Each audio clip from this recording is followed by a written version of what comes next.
Good evening, viewer. You're most welcome to the NILECAST on Westnile television, where we give you the daily news bulletins of the day, every day from 7 p.m. to 8 p.m. My name is Okumuringa Christine. Before we dive into any of the stories, let's first have a look at the news making headlines. In the headlines tonight, Rhino Camp refugees celebrate World Refugee Day 2023.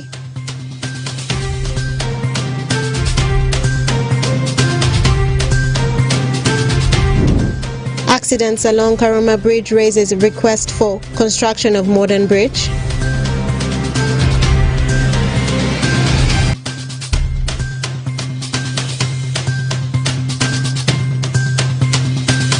And Westnile leaders spearhead blood donation drive campaign in Arua City. This and more in the NILECAST News Bulletin.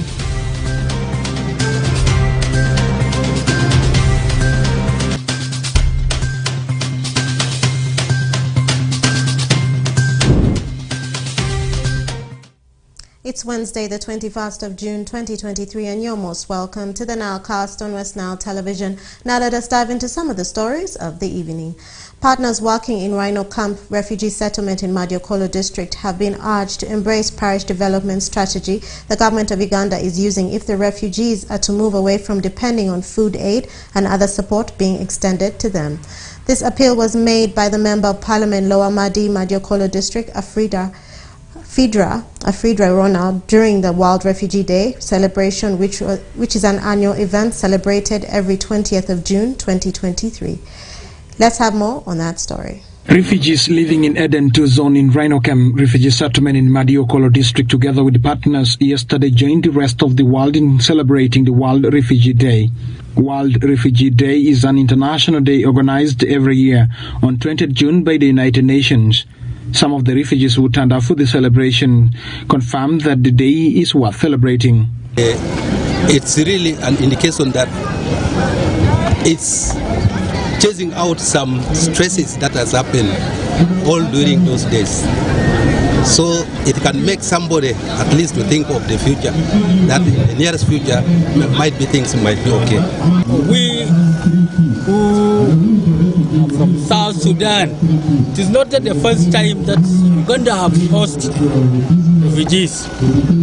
I'm sure, like myself, I've been now here for almost twice. We have been here since 1993 or 94, and also in 2016 we have also been hosted here. This day celebration to me is what celebrated. Why? Because it shows me as a refugee why important I am to be part of this celebration. And as the theme of today is telling us that hope away from home and also think of getting integrated within the community, it is now giving me a picture of how I and other colleagues, refugees, will be integrated, will be having that hope of being away from their country, despite the fact that still things are getting worse in our country. However, the refugees say that their cry is to go back to their home country, and they appeal to the partners to continue with the advocacy. As me, myself, and together with my colleagues, we are crying for our country, that at least if peace could come, such that we go home. Because home is home really. You are able to exercise whatever activity that you wanted to do. I am requesting if the nation, the whole nation, are able at least to make peace to our country, so that we also stay in a country as like some of the other countries. Currently, Rhino Camp refugee settlement alone hosts over 100,000 refugees, and according to the settlement commandant, Rhino Camp refugee settlement, there is need to focus on livelihood in order to address the social challenges in the settlement. Having these 210 individuals, we should not take off from this podium without mentioning livelihood. How do we feed the 210? With the food ration prioritization or cuts in a simple term of my brothers and sisters, we need intensified means of survival. We should talk of livelihood. RWC2 of Eden 2 challenges the partners to be truthful in what they are doing and urge the partners not to involve in corruption scandals. Let me hope you are not part of the Iron Seed group also. Don't be like them. Please, I know there are some other things here are not good. The government, please, when you look at the road, to all these settlements, the road networks are poor for refugees. It ends up our women always give up on the road, not sitting at the health facility. The development partners working in Rhino Camp refugee settlement amidst the challenges have committed themselves to provide all the necessary services to over 100,000 refugees living in the settlement. The theme of today, Hope Away from Home, is that we'll be able to deliver at least tangible action that will maybe bring hope, that will bring hope to you, and also not only within Uganda but also further when you return into your country.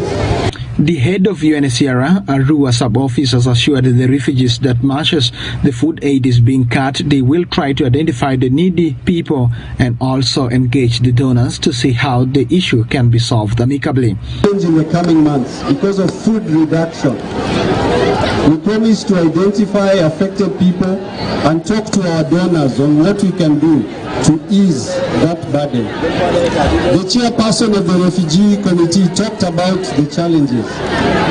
We listened to you. We will continue to discuss on what we can do. We promise you to act respectfully.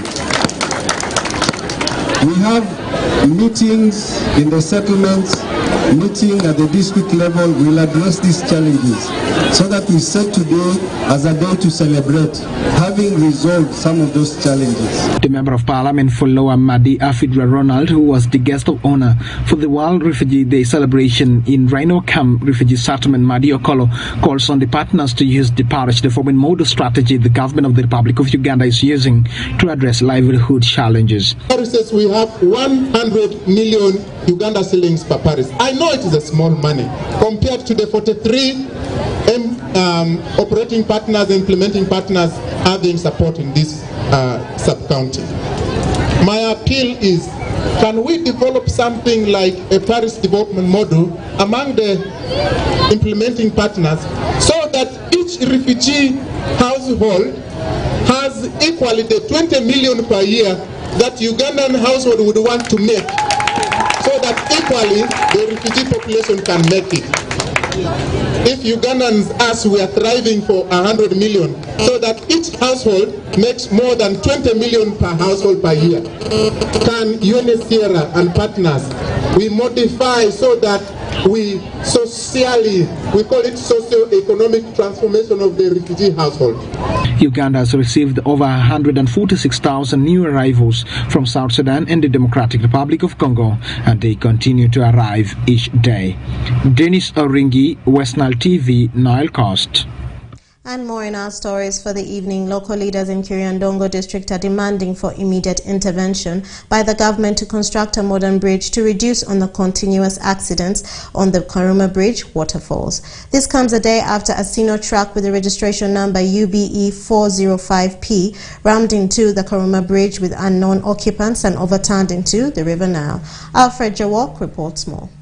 Following Tuesday morning tragedy where a trailer with registration number UBE 505P Sino truck rammed into Karuma Bridge with the unknown occupants, local leaders in Kiriandongo district are demanding for immediate intervention by the government to construct modern bridge to curtail continuous accidents on the waterfalls. Eyewitnesses narrated how they saw the truck was being flown by a rapid running waterfall.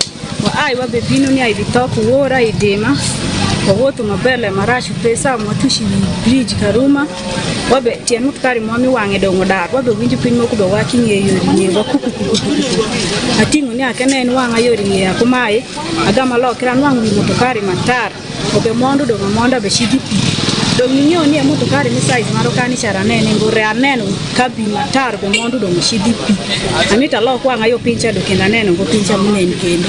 According to Chairperson Local Council 1 Karuma Cell, Uriema Joseph Lili, the regrettable incidents are putting residents into panic as the condition of the bridge, which connects two districts of Oyam and Kiradongo respectively, has become a death trap for travelers. It is not the first time of today. Almost from the January up to date, we have lost more than 3 vehicles. Recently, in the month of April, also a big trailer with had logs inside also got an accident. And some of them, among the driver and the turnman, I don't know who has gone, but they lose life. And today also I've got the information when we are at the Barry site here in Dima that the vehicle also got an accident. So far as I'm here now, I've got the information from our team of executive in the office that the vehicle got accident. And that's why we are also requesting government to assess the engineer to come and work earlier soon, because we are losing life day and night. Meanwhile, Lino Ngompe, the area member of parliament, Kibanda North County, Kiradongo district, is optimistic that the construction of the new bridge will commence in the next financial year, 2023-2024. About the issue of the bridge, because the incident, it always, every year, it always happens. So the government, but there was a program even for building a new bridge even. Because the way how they build the bridge of Karuma is different with the one of Pakwach. At least that one of Pakwach, it's somehow okay. But this one of ours here, maybe the contractor was different with the one who built that one for the Pakwach. So ours here is just like that. In case of any problem, we just entered inside because this support is very light. Effort to get comments from police in Kiradongo district was futile as they were busy at the scene of crime. But reports from Kiradongo police indicate that 2 cases of accidents registered on the same bridge within 2 years. Bridge where the incident has happened this morning, the number of people who have died is not yet established according to reliable information got from this place. The vehicle from Kulu going to Kampala just rammed into this bridge, and the number is not yet known. Even the roads have not been retrieved, and the vehicle is no longer there. For Westnile TV, Alfred Yomoko, Karuma.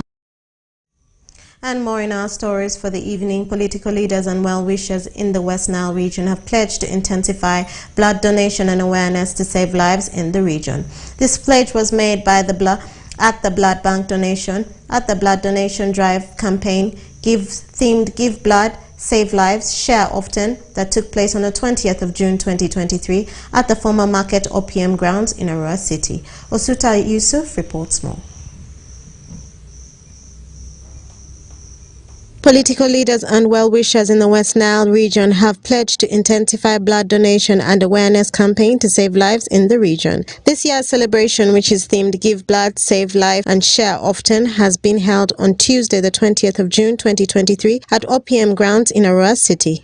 Red Cross Project Officer for Fast Aid and Blood Donor Recruitment Stella Ajore Katan thanked blood donors in the West Nile for donating blood to save lives, but urged more people in the region to embrace and consistent with it. Today particularly, we are here, and this function is facilitated by the HP1 project funded by Belgian Red Cross Flanders. This core activity of the National Society, Blood Donor Recruitment, has been able to attract funders. Besides the Ministry of Health, besides our partners, UBTS, we also attract funds from partner national societies. By partner national societies, we mean Red Cross societies which are outside. We have Belgium, we have Austria, we have Germans. So this particular HP1 project is funded by Belgian Red Cross. and they support blood donor recruitment. So today, ideally, they facilitated the World Blood Donor Day celebrations in Arua, and that's the reason we are here. It is through giving blood that we shall be able to what? Save lives. So the thing is, give blood, share life, and let's share it often. Because even when you give blood today, that blood won't be there 2 months from now. It has an expiry date. That is when we should give blood often. Fred Ouma Okumu, the Red Cross branch manager for Westnile region, rallied the public to get registered with Uganda Red Cross Society by paying a membership fee of 5,000 shillings each. Our dear guests of honor, sir, we have here members who have donated 50 times or plus. We have certificates that we shall request you, together with the Madam Sir, that we award them certificates.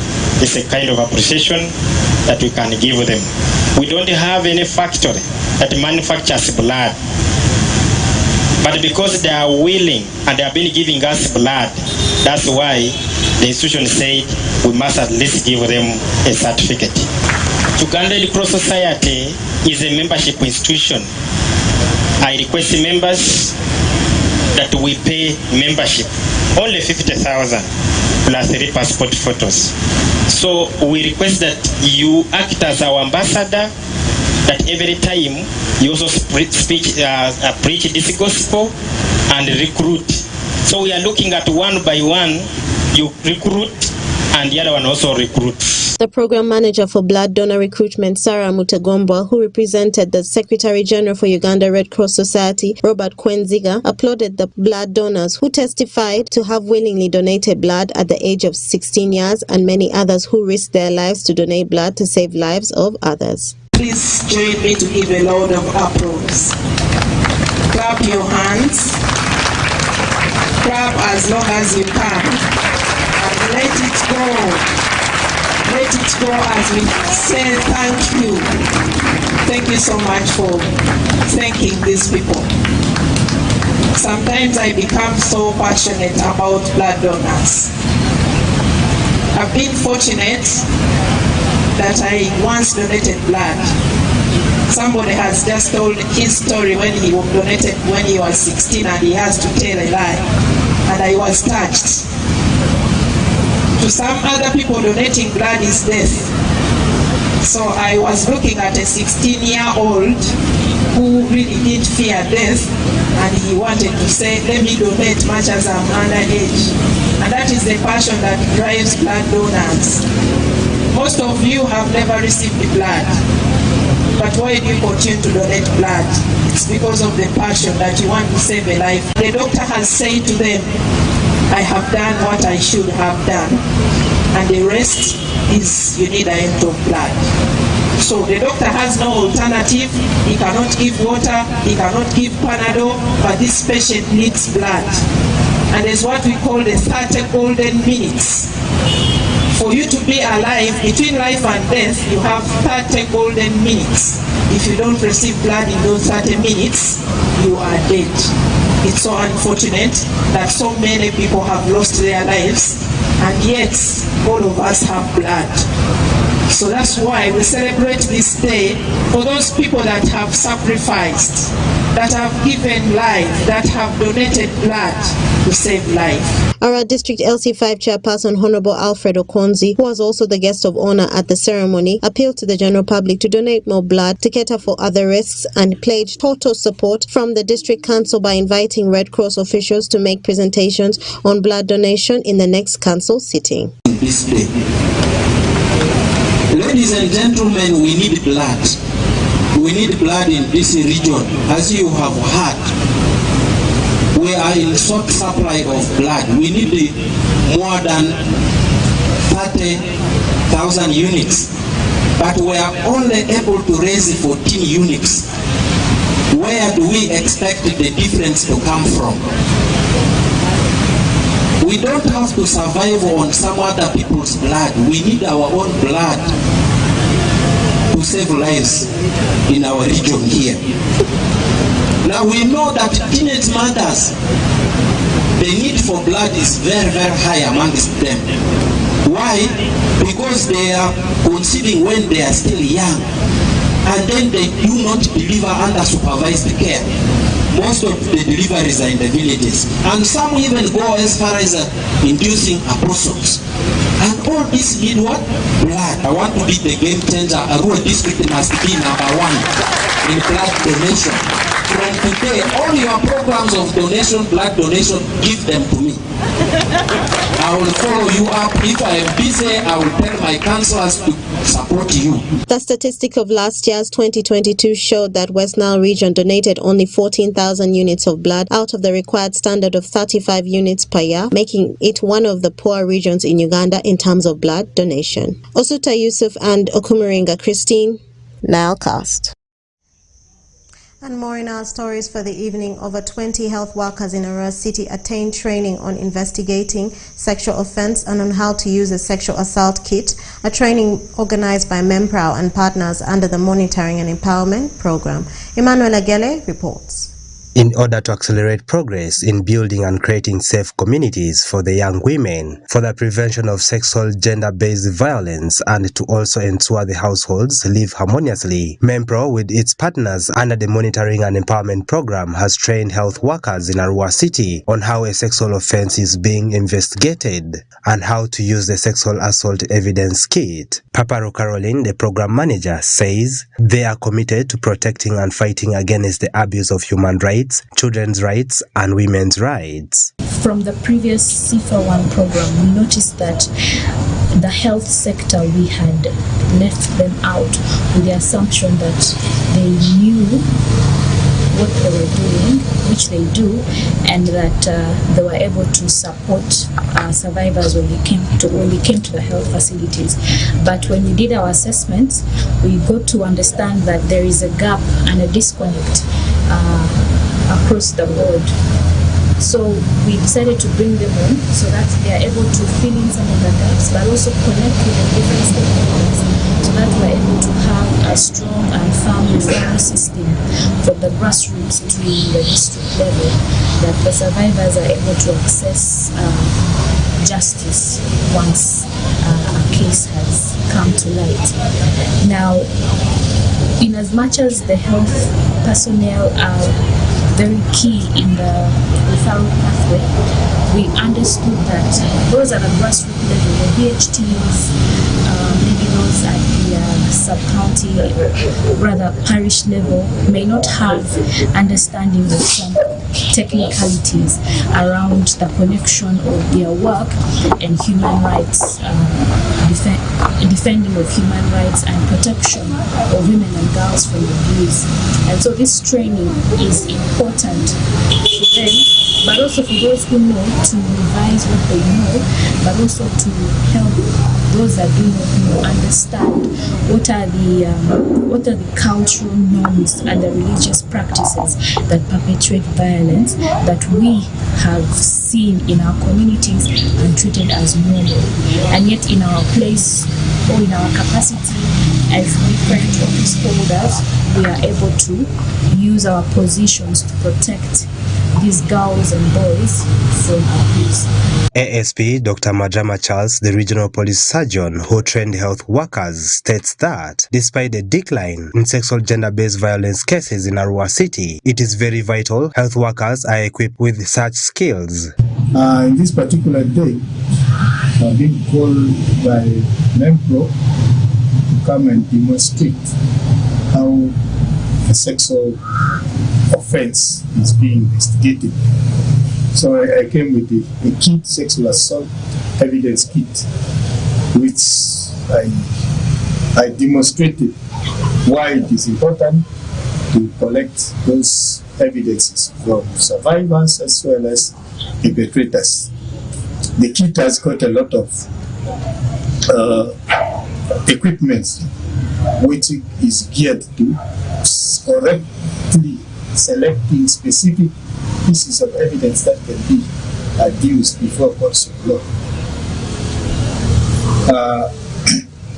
After having collected this evidence from the survivors, we are supposed to compile the information that we have collected on a police form 3 Thereafter, you give it back to the police for onward compilation of evidence.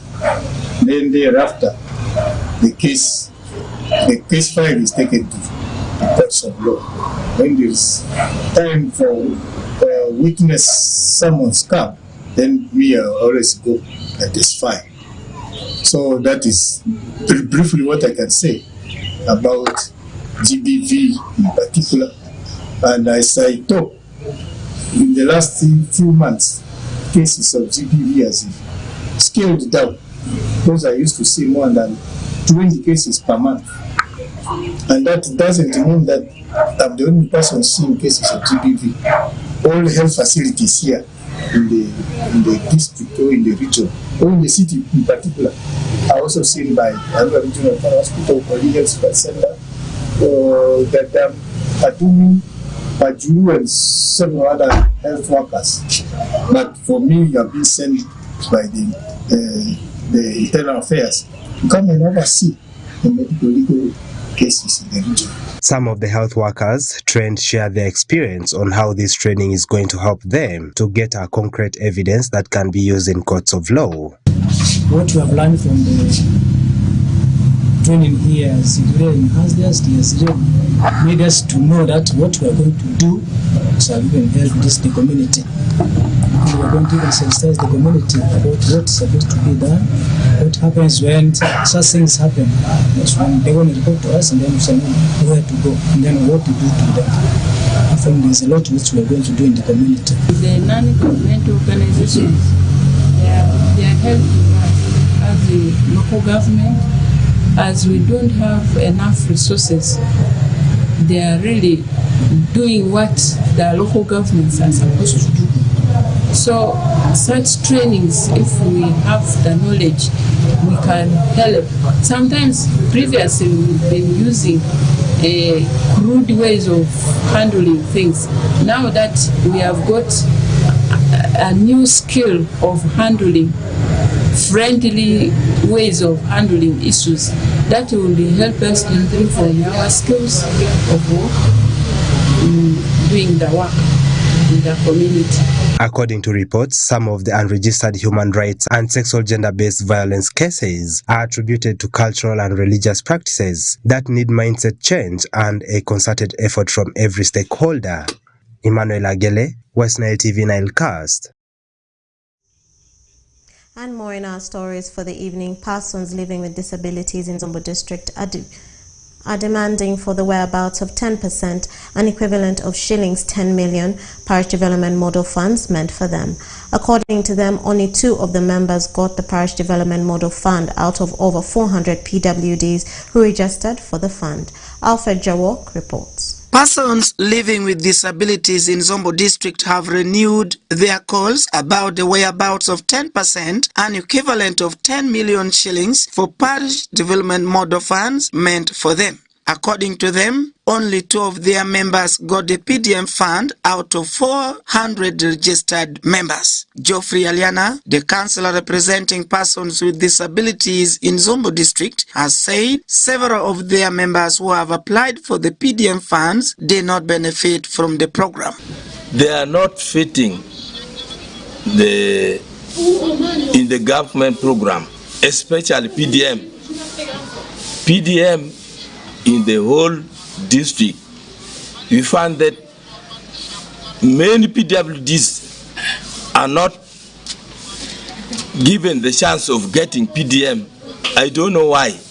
Where are they taking the money? 10% is strictly for people with disabilities. So I'm requesting the authorities concerned to intervene quickly, especially the parish chairperson. In all parishes in the district, there is 10% for PWDs. So I'm requesting the authorities concerned to intervene. I'm happy for PWDs in Zombo district, especially 11 groups benefited from special grant, totaling about 50 million That is very good. So we are requesting for PDM also, PWDs also to benefit. Lydia Ukelo, female councillor for people with disabilities in Paidatan Council Zombo District, also said their members were frustrated by the district leaders and appealed to the leaders to ensure their members benefit from government programs. The challenge with the person with disability, we are getting challenges in whenever any government program enters, you get the strong people, they normally trying to disturb us by not involving person with disability in the activities. So we are pleading to the government that whenever there is a program for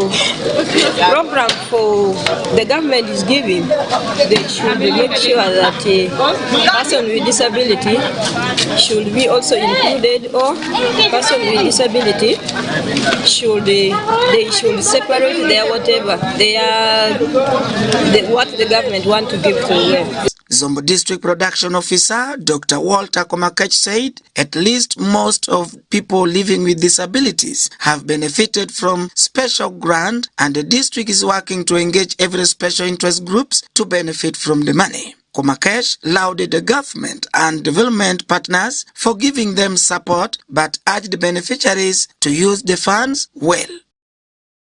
Into accessing this money is through the enterprise groups. There are those enterprise groups that were formed and registered for each and every parish. And the people who are accessing this parish development, the parish revolving fund on a loan basis are members of registered enterprise groups. Now, in each parish, at the time of doing the desk and the field appraisal, they look at the money that has come, for example, 25 million. Then out of that 25 million, they say, yes, 10% of 25, that's about 2.5 million. This one should be ring-fenced for the people with disability. Now, they again go ahead and look through the applications, the expressions of interest that have come from various individuals who are tapped from the enterprise groups. And now, should they find that among these people, there are some PWDs. They look at the money that these people are requesting for as per their business plan, and they give them priority. But if it so happens that, yes, out of these 25 million, there is no person who has applied for the money as a PWD, the money must not sit on account. The people who have expressed interest, be it the youth, be it the women, we give out the money. But we keep encouraging that, yes, you as the youth, you as the PWDs, please keep applying for this money so that you also get your slot. That is, actually, in our district, people should not be complaining. The people that you see complaining are those who to be part of the enterprise. Some actually, when we went to them in the villages, they never accepted to join. They waited until they started seeing that indeed money has started coming. That was when they came on board. But we are telling them, no, you will have to wait, because we are going to serve the groups that have so far been registered. Once we have covered them, then we shall open up for enrollment of more groups and more members. Zombo District has over 500 persons living with disabilities, and only 10 members are benefiting from the funds. The Parish Development Model Initiative was launched on 26 February 2022 in the Eastern District of Chibuku by the President of Uganda, Yoweri Kaguta Museveni. It was a strategy to improve service delivery and to alleviate poverty at the grassroots level. Alfred Jawoko, Westnile TV, NILECAST. And more in our stories for the evening. Stakeholders in the Westnile are demanding for an urgent attention towards the implementation of electoral law reforms in order for the country to have a peaceful general elections come 2026. Frederick Dramadri reports more. After every 5 years, millions of Ugandans devote their time to go and cast their votes in order to elect their leaders. This is politically described as a democratic process to give a fair room of trust among the electorates. But to the contrary, most of the candidates, after receiving their results, ran to court in order to petition the outcome of the elections, implying that most of the candidates are often not satisfied with whatever they have received, based on their mindset, their assessment, and what has transpired in their eyes.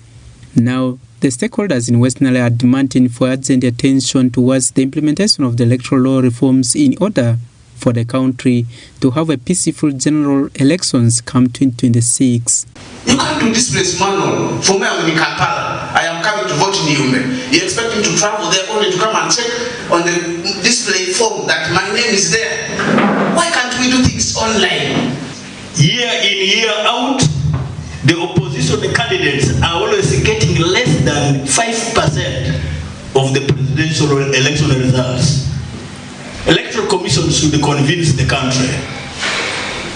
What happens to the new generation that always becomes 18 after 5 years? We have requested for independence, but we don't know our body to independence. Our bill to change, to accept these proposals is not there. The Ugandan Constitution 1995 has been amended, as you know, many times. So the Constitution has lost that originality. The people who intended that Constitution for us, there was a purpose for it. But this Constitution has been manipulated. We change goalposts here and there. That's why there is cry everywhere. Because people are not happy because government, electoral commission, and the others have failed totally. I think the electoral commission this time around has stepped it up and it has to act.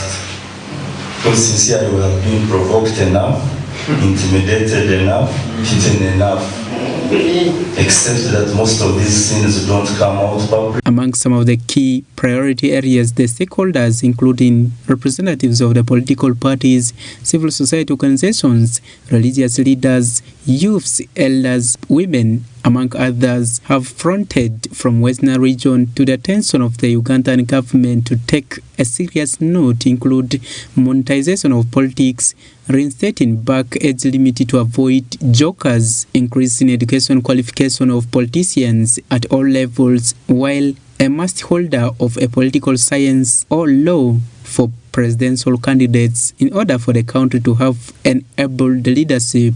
Antoa Martin Drani, a parliamentary aspirant in Terego district during the recently concluded elections on Alliance for National Transformation ANT ticket, says for a peaceful country, there must be the will to account to the citizens. If we have a good electoral system, you don't require these things. Meanwhile, Oringi Moses Wandoga, the programs manager, Westnile Civil Society Network, a non-governmental organization spearheading consultations on the electoral reforms in Westnile region, defends that it is very prudent enough for the country to review the trends of elections in Uganda in order to raise hope among the electorates. He says most of the elections in Uganda have witnessed a responsibility of stakeholders in the electoral processes. So we are here to see issues around political violence, electoral violence, issues around voter apathy, issues around limited citizens' participation during election,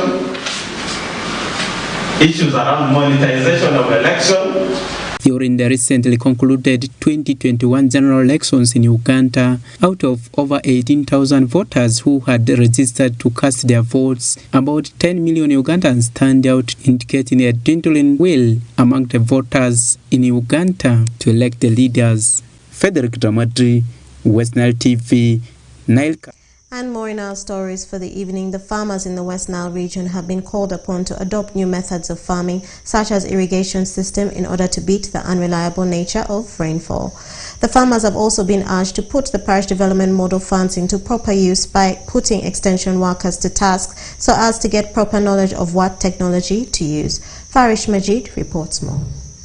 The farmers in West Nile sub-region have been called upon to adopt new methods of farming such as irrigation system in order to beat the unreliable nature of rainfall. This call was made by Dr. Gordon Victor, the Arua District Production Officer, in his office earlier today. Dr. Gordon appealed to the farmers to embrace technology so as to beat the unreliable nature of the rainfall pattern in the region. those who are planting on hilly areas, let them take into these technologies, sustainable land management. If you are digging on a slope, it is good to have trenches, or you can have stone banks or grasses, so that the rain, the intensity of rain is reduced. And these trenches also help you to retain water in the soil. We have these technologies called Fanya-Chin, Fanya-Ju, where you create a maybe 1 foot ditch. When this rainwater remains there, it will infiltrate into the soil. And maybe if there is no rain for the next 2 weeks, this plant will still get what?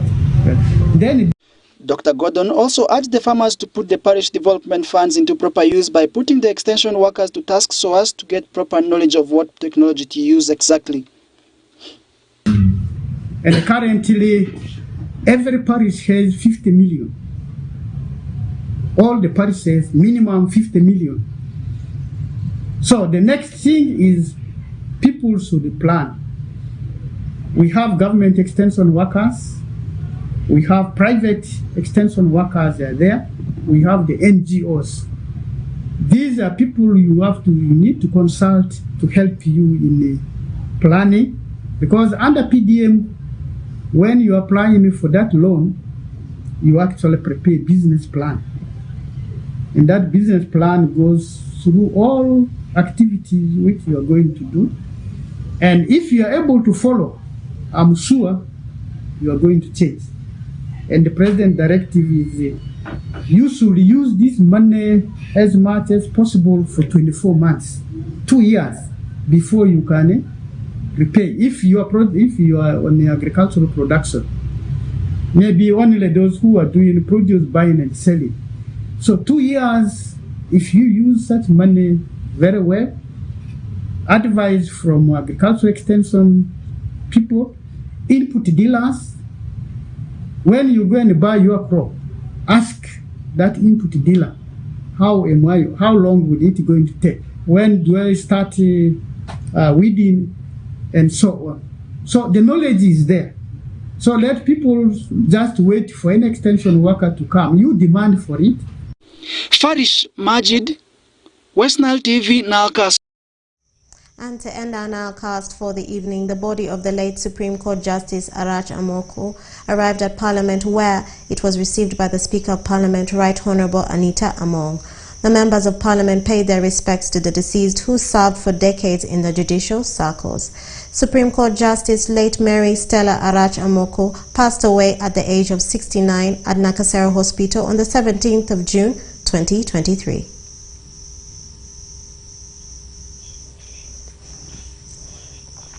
And with that story, viewer, we've come to the end of the NILECAST on Westnile Television. Thank you for being with us from the beginning of the NILECAST to the end of the NILECAST, only on Westnile Television. Please stay tuned to the rest of the subsequent programs that may follow. My name is Okumringa Christine. Have a good evening.